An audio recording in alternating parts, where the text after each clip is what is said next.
Hello दोस्तों, मैं दीपक सहगल उपस्थित हूं अपने यूट्यूब चैनल एग्ज़ाम अड्डा 95 पर। और फ्रेंड्स, आप सभी का स्वागत है अपने ही यूट्यूब चैनल एग्ज़ाम अड्डा 95 के परिवार में। फ्रेंड्स, आज हम लोग कुछ हटकर कुछ अच्छा करने वाले हैं। और वो अच्छा क्या है तो एडुटेरिया जो यूट्यूब प्लेटफॉर्म है, और सर प्रवीण सर को तो जानते ही हैं, उनका सितंबर 2019 से सितंबर 2020 वाली जो बुक है उन पर हम लोग आज सेट 1 करेंट अफेयर्स का डिस्कशन करेंगे। और आप मेरे साथ बने रहिएगा, वीडियो को पूरा देखिएगा और आपको पूरा याद हो जाएगा। इस तरह से डील करके और समझा कर आपको हम कोशिश करेंगे कंप्लीट करने का। पहला प्रश्न है, कुपोषण की समस्या दूर करने हेतु प्रधानमंत्री नरेंद्र मोदी द्वारा किस माह को राष्ट्रीय पोषण माह के रूप में मनाने की घोषणा की गई है। तो सबसे बड़ी बात है कि कुपोषण की समस्या से दूर होने के लिए राष्ट्रीय पोषण माह किस माह को मनाने की घोषणा की गई है। तो सितंबर माह इसका करेक्ट आंसर होगा। सितंबर माह को राष्ट्रीय पोषण माह के रूप में मनाया जाएगा। सितंबर माह को अगर आप पूरा इसका सेट करते हैं, कंप्लीट जो करवाएंगे और कंप्लीट करते हैं, तो आपको क्या होगा, सितंबर 2019 से सितंबर 2020 तक आपका कंप्लीट हो जाएगा। तो इससे रेलवे में जो देख रहे हैं आप प्रश्न एग्जाम हो रहा है, तो 19 का भी प्रश्न ज़्यादा देखने को मिल रहा है। दूसरा प्रश्न पर चलते हैं। मिशन कर्मयोगी नामक राष्ट्रीय कार्यक्रम शुरू किया गया है भारत सरकार द्वारा, जिसका संबंध किससे है। तो पहला प्रश्न हुआ, राष्ट्रीय पोषण माह कब मनाया जाता है। तो सितंबर 2020 को, यानी हर महीने के सितंबर को, जो सितंबर है उसको राष्ट्रीय पोषण माह घोषित कर दिया गया। मिशन कर्मयोगी नामक राष्ट्रीय कार्यक्रम शुरू किया गया, जिसका संबंध किससे है। तो सिविल सेवकों से है। मिशन कर्मयोगी का संबंध सिविल सेवकों से है। जम्मू कश्मीर में कितनी भाषाओं को आधिकारिक भाषा के रूप में मंजूरी दी गई है। तो जम्मू कश्मीर में 5 आधिकारिक भाषाओं को, 5 याद रखिएगा, जम्मू कश्मीर में 5 आधिकारिक भाषा को मंजूरी दी गई है, वहाँ की भाषा की मंजूरी दी गई है। नई राष्ट्रीय शिक्षा नीति को लागू करने वाला देश का पहला राज्य कौन बन गया है। तो नई राष्ट्रीय शिक्षा नीति लागू करने वाला देश का पहला राज्य हिमाचल प्रदेश बन गया है। हिमाचल प्रदेश। अगला प्रश्न है, वर्ष 2021 में आयोजित होने वाले खेलो इंडिया यूथ गेम्स की 4थे संस्करण की मेजबानी किस राज्य को सौंपी गई है। खेलो इंडिया यूथ गेम्स के 4थे संस्करण की मेजबानी सौंपी गई है हरियाणा राज्य सरकार को। हरियाणा राज्य सरकार को सौंपी गई है, यानी खेलो इंडिया यूथ गेम्स 2021 का जो होगा हरियाणा में होगा। आगे बढ़ते हैं। मध्य प्रदेश के राज्यपाल लालजी टंडन की मृत्यु के बाद किसे उनके स्थान पर यह कार्यभार सौंपा गया है। तो इस प्रश्न का आंसर होगा आनंदीबेन पटेल। यानी एमपी के राज्यपाल जो लालजी टंडन थे, उनकी मृत्यु हो गई है, उनके स्थान पर अतिरिक्त कार्यभार सौंपा गया है आनंदीबेन पटेल को। नीति आयोग द्वारा जारी आकांक्षी जिला डेल्टा रैंकिंग 2020 के तहत किस जिले को प्रथम स्थान प्राप्त हुआ है। तो नीति आयोग द्वारा जारी आकांक्षी जिला डेल्टा रैंकिंग 2020 के तहत किस जिले को प्रथम स्थान प्राप्त हुआ है। तो बीजापुर को। यह बीजापुर कहाँ है, तो कर्नाटक में है। कर्नाटक में। फ्रांस के नए प्रधानमंत्री के रूप में किसे नियुक्त किया गया है। फ्रांस के नए प्रधानमंत्री के रूप में जेन कॉस्टेक्स को नियुक्त किया गया है फ्रांस के नए पीएम के रूप में। अगला प्रश्न है, हाल ही में भारत सरकार द्वारा नई शिक्षा नीति को मंजूरी प्रदान की गई है। तो इसके बारे में हम लोग कुछ इंपॉर्टेंट फैक्ट्स को देख लेते हैं। मानव संसाधन विकास मंत्रालय का नाम बदलकर शिक्षा मंत्रालय कर दिया गया है। मानव संसाधन विकास मंत्रालय का नाम बदलकर क्या कर दिया गया, तो शिक्षा मंत्रालय कर दिया गया। अगला है, और किसकी सिफारिश पर हुआ है ये काम, तो के कस्तूरी रंगन समिति की सिफारिश पर नई शिक्षा नीति 2020 को मंजूरी मिली है। तो याद रखिएगा कौन सी समिति, के कस्तूरी रंगन समिति। अगला प्रश्न है, सर्वोच्च न्यायालय द्वारा नामीबिया से अफ्रीकी चीतों को भारत में पुनर्वास हेतु मंजूरी प्रदान की गई है। भारत के किस वन्य जीव अभयारण्य में इन चीतों को रखा जाएगा। तो कूनो पालपुर अभयारण्य, याद रखिएगा। तो अफ्रीकी जो चीता को लाया जा रहा है वो कहाँ रखा जा रहा है, कूनो पालपुर अभयारण्य। और कूनो मध्य प्रदेश में एक अभयारण्य है। Overdraft saving the Indian saver पुस्तक के लेखक कौन है? तो उर्जित पटेल है। उर्जित पटेल जो है आरबीआई के भूतपूर्व गवर्नर हैं। अभी वर्तमान में आरबीआई के जो गवर्नर है वो कौन है? तो शक्तिकांत दास है, शक्तिकांत दास। और इससे पहले आरबीआई के जो गवर्नर थे उर्जित पटेल थे। और इन्होंने एक पुस्तक लिखा है overdraft saving the Indian saver. और रघुराम राजन भी उससे पहले थे, तो उन्होंने पुस्तक लिखा है I do what I do. Chabahar railway परियोजना के संबंध में निम्नलिखित कथनों पर विचार कीजिए। तो इसका जो मेन फैक्ट्स है उसको हम पढ़ते हैं। यह भारत, अफगानिस्तान और ईरान के मध्य त्रिपक्षीय समझौते के हिस्सा है। यानी जो चबहार रेलवे जो परियोजना है यह भारत, अफगानिस्तान और ईरान के मध्य त्रिपक्षीय समझौता का हिस्सा था। वर्ष 2016 में समझौते पर हस्ताक्षर पहली बार हुआ था। आगे है, इसके तहत 628 किलोमीटर लंबी चबहार जाहेदान लाइन के लिए ट्रैक बिछाई जाएगी। तो तीन बात समझे, भारत, अफगानिस्तान और ईरान के मध्य यह समझौता हुआ। कब हुआ? 2016 में। और इसके तहत 628 किलोमीटर लंबी चबहार जाहेदान लाइन बिछाई जाएगी। आगे है, आजाद पट्टन और कोहाला जल विद्युत परियोजनाओं के निर्माण के लिए किन दो देशों के मध्य हस्ताक्षर हुआ? आजाद पट्टन और कोहाला, याद रखिएगा, आजाद पट्टन और कोहाला जल विद्युत परियोजनाओं के लिए दो परियोजना बना है, उसके लिए हस्ताक्षर किया गया है। चीन और पाकिस्तान के बीच में किया गया है। आगे देखते हैं हम लोग 14 नंबर प्रश्न पे आ चुके हैं। संयुक्त राष्ट्र महासचिव एंटोनियो गुतेरस ने अपने नए सलाहकार समूह में किस भारतीय को शामिल करने हेतु नामित किए हैं? तो संयुक्त राष्ट्र के जो महासचिव है एंटोनियो गुतेरस, तो अपने नए सलाहकार के रूप में अर्चना सोरेंग को नामित किए हैं। संयुक्त राष्ट्र के बारे में थोड़ा सा बात कर लेते हैं। संयुक्त राष्ट्र की स्थापना 24 अक्टूबर 1945 को हुआ था और इसका मुख्यालय कहाँ है? तो न्यूयॉर्क में है, न्यूयॉर्क में। लेकिन एक प्रश्न और आता है कि भारत जो है संयुक्त राष्ट्र में कब शामिल हुआ? तो भारत शामिल हुआ था संयुक्त राष्ट्र में तो 24 अक्टूबर 1945 को उसकी स्थापना हुआ और 6 दिन के बाद यानी 30 अक्टूबर 1945 को भारत शामिल हुआ। आगे देखते हैं, भारत ने सक्तेंग वन्य जीव अभयारण्य में सड़क निर्माण को लेकर प्रस्ताव रखा है। यह अभयारण्य कहाँ स्थित है? तो सक्तेंग वन्य जीव अभयारण्य भूटान के पूर्वी क्षेत्र में स्थित है, भूटान के पूर्वी क्षेत्र में। हाल ही में चर्चा में रहा हागिया सोफिया संग्रहालय, जिसे मस्जिद के रूप में परिवर्तित कर दिया गया है, किस देश में स्थित है? तो हागिया सोफिया संग्रहालय कहाँ स्थित है? तो यह जो है तुर्की में स्थित है, तुर्की में।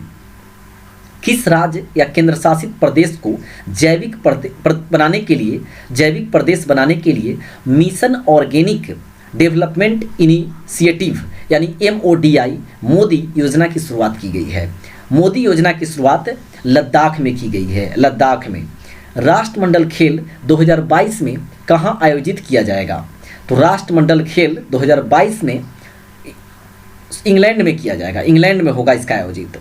राष्ट्रमंडल खेल की स्थापना की बात करें अगर, तो राष्ट्रमंडल खेल की स्थापना 1926 में हुआ था, लेकिन इसका प्रथम खेल जो हुआ था 1930 में हैमिल्टन कनाडा में हुआ था, हैमिल्टन कनाडा में। और राष्ट्रमंडल खेल 2022 जो होगा इंग्लैंड में होगा। और इंग्लैंड की राजधानी अभी कहाँ है? तो लंदन है। और इसके PM जो है बोरिस जॉनसन है। और एक प्रश्न और करंट अफेयर्स का बन रहा है यहाँ से कि विश्व के कौन से पहले ऐसे PM हैं जो कोरोना पॉजिटिव हुए थे? तो बोरिस जॉनसन। वरुण नौसैनिक अभ्यास किन दो देशों के मध्य किया जाने वाला युद्धाभ्यास है? वरुण नौसैनिक अभ्यास जो है भारत और फ्रांस के बीच में ये अभ्यास चलता है, युद्धाभ्यास है वरुण नौसैनिक अभ्यास, भारत और फ्रांस। लेकिन भाई सूर्य किरण आपसे पूछा जाए तो भारत और नेपाल हो जाएगा। संप्रीति पूछा जाए तो भारत और बांग्लादेश के बीच हो जाएगा। दिसंबर 2019 में 55वां ज्ञानपीठ पुरस्कार 2019 किसे दिया गया है, सम्मानित किया गया है? तो अकितम अच्युतन को, अकितम अच्युतन को 55वां ज्ञानपीठ पुरस्कार 2019 दिया गया है। दिल्ली में स्थित प्रगति मैदान मेट्रो स्टेशन का नाम बदलकर क्या रखा गया है? तो दिल्ली में जो स्थित है प्रगति मैदान मेट्रो स्टेशन, उसका नाम बदलकर रखा गया है सुप्रीम कोर्ट मेट्रो स्टेशन रखा गया है। यानी प्रगति मैदान जो मेट्रो स्टेशन है दिल्ली में, उसका नाम बदल दिया गया है और सुप्रीम कोर्ट मेट्रो स्टेशन रखा गया है। Ease of doing business report किस संस्था द्वारा जारी किया जाता है? तो वर्ल्ड बैंक द्वारा, यानी विश्व बैंक जो है उसके द्वारा ease of doing business report जारी किया जाता है। और वर्ल्ड बैंक यानी विश्व बैंक जो है वो आपका, इसका मुख्यालय पूछा जाता है एग्जाम में ज़्यादातर, तो इसका मुख्यालय वाशिंगटन डीसी में है। डीसी का full form District of Columbia है। और अमेरिका में 50 अभी स्टेट है। अंतर्राष्ट्रीय बाघ दिवस कब मनाया जाता है? तो 29 जुलाई को। अंतर्राष्ट्रीय बाघ दिवस 29 जुलाई को मनाया जाता है। भारत ने फ्रांस के साथ 36 राफेल विमान की खरीद हेतु समझौता किया। आपको बताना है, एक राफेल विमान की निर्माता कंपनी कौन है? तो राफेल विमान की निर्माता कंपनी का नाम है डसॉल्ट। काफ़ी महत्वपूर्ण प्रश्न है। 36 राफेल विमान की खरीद हुआ है, भारत ने फ्रांस के साथ किया है। तो इसमें राफेल विमान की निर्माता कंपनी कौन सी है? तो डसॉल्ट है। हाल ही में सोनभद्र में 3000 टन स्वर्ण भंडार की खोज की गई है। सोनभद्र किस राज्य में स्थित है? सोनभद्र उत्तर प्रदेश में स्थित है। और यहाँ पर क्या हुआ है कि 3000 टन स्वर्ण भंडार की खोज हुआ है। स्कूली शिक्षा प्रणाली में सुधार लाने हेतु किस संस्था द्वारा संचालित स्टार्स कार्यक्रम को भारत में भी लागू किया गया है? तो स्टार्स कार्यक्रम को भारत में लागू किया गया है स्कूली शिक्षा प्रणाली में सुधार लाने के लिए। यह जो है संचालित किया जाता है विश्व बैंक यानी वर्ल्ड बैंक के द्वारा। 108वां विज्ञान कांग्रेस का आयोजन 2021 में कहाँ किया जाएगा? 108वां विज्ञान कांग्रेस का आयोजन 2021 में पुणे में किया जाएगा। पुणे में। हाल ही में जारी सर्वोच्च न्यायालय की घोषणा के अनुसार किस अनुच्छेद के तहत भारत में इंटरनेट सेवा को मौलिक अधिकार माना गया है? तो इंटरनेट सेवा को मौलिक अधिकार माना गया है अनुच्छेद 19 के तहत। अनुच्छेद 19 के तहत। असीम पोर्टल किस मंत्रालय द्वारा जारी किया गया है? तो असीम पोर्टल जारी किया गया है कौशल विकास एवं उद्यमिता मंत्रालय के द्वारा। चर्चा में रहे IM विजयन का संबंध किस खेल से है?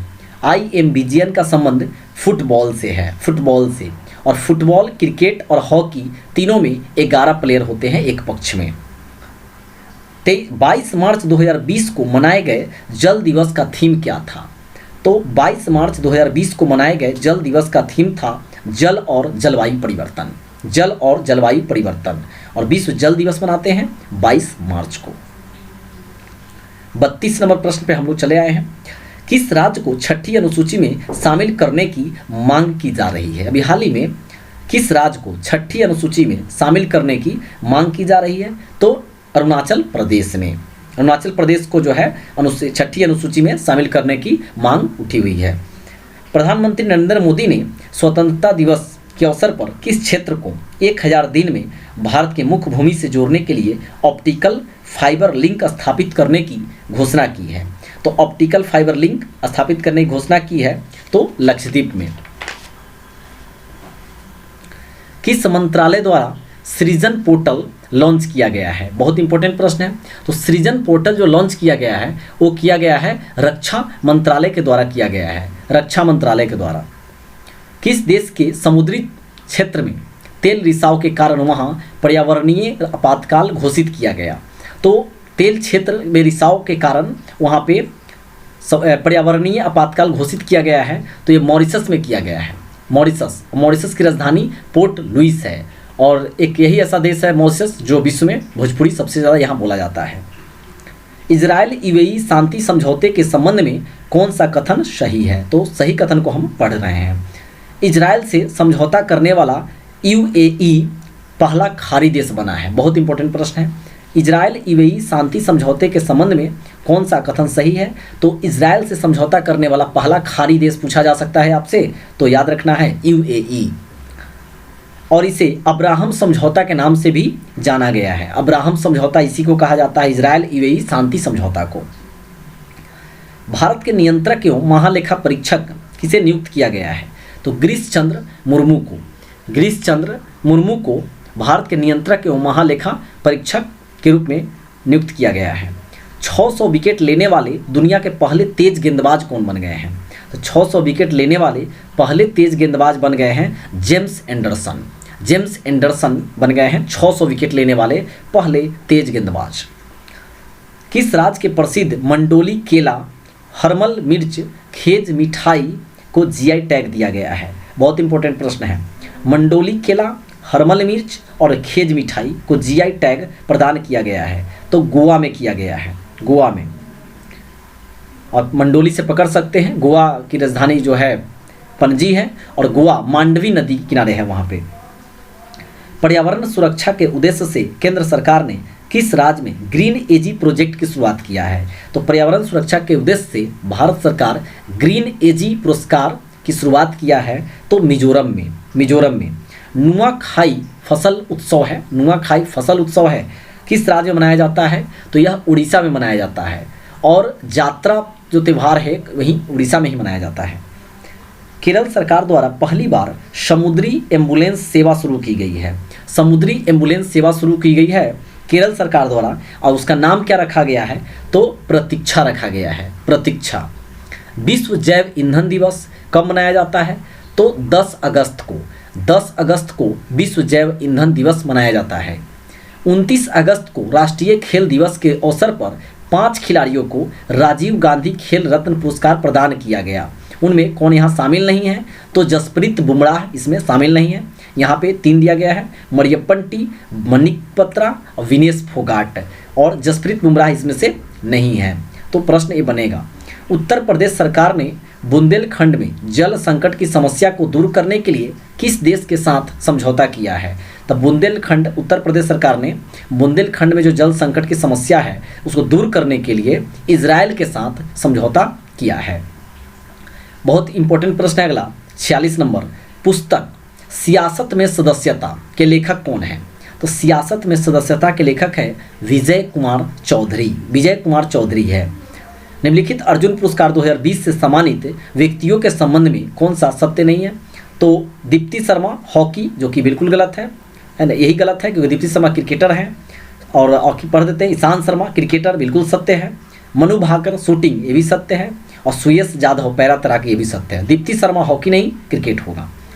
प्रधानमंत्री मोदी की अध्यक्षता में बिहार के किस जिले में नए एम्स की स्थापना की मंजूरी दी गई है?